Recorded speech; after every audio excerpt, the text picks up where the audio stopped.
How to clear WhatsApp cache on iPhone.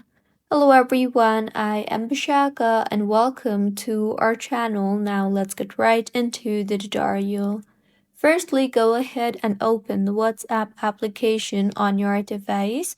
Here, tap on the U option on the bottom right of your screen and then tap on the storage and data option. Further, you will see the option for WhatsApp. So tap on the WhatsApp option you see there and now go ahead and tap on the select option on the top right of your screen. Now, go ahead and select all the files and medias and all the large files, forwarded items in your WhatsApp file and then tap on the delete option on the bottom right of your screen. When prompted, tap on delete items option you see there, and this is the safest method to offload your WhatsApp application.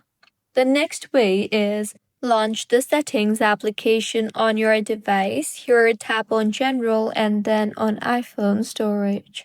Further, tap on the WhatsApp option you see there and then tap on the offload app option and then tap on the reinstall app option once offloaded. Doing this will clear the app cache and is a very effective fix for fixing lag or storage issues, and do not worry as your data will not be deleted. So this is how you can clear WhatsApp cache on iPhone. If you find this tutorial helpful, please like the video and do comment if you have any queries. Also, do subscribe to our channel for more helpful tutorials like this. See you on the next one.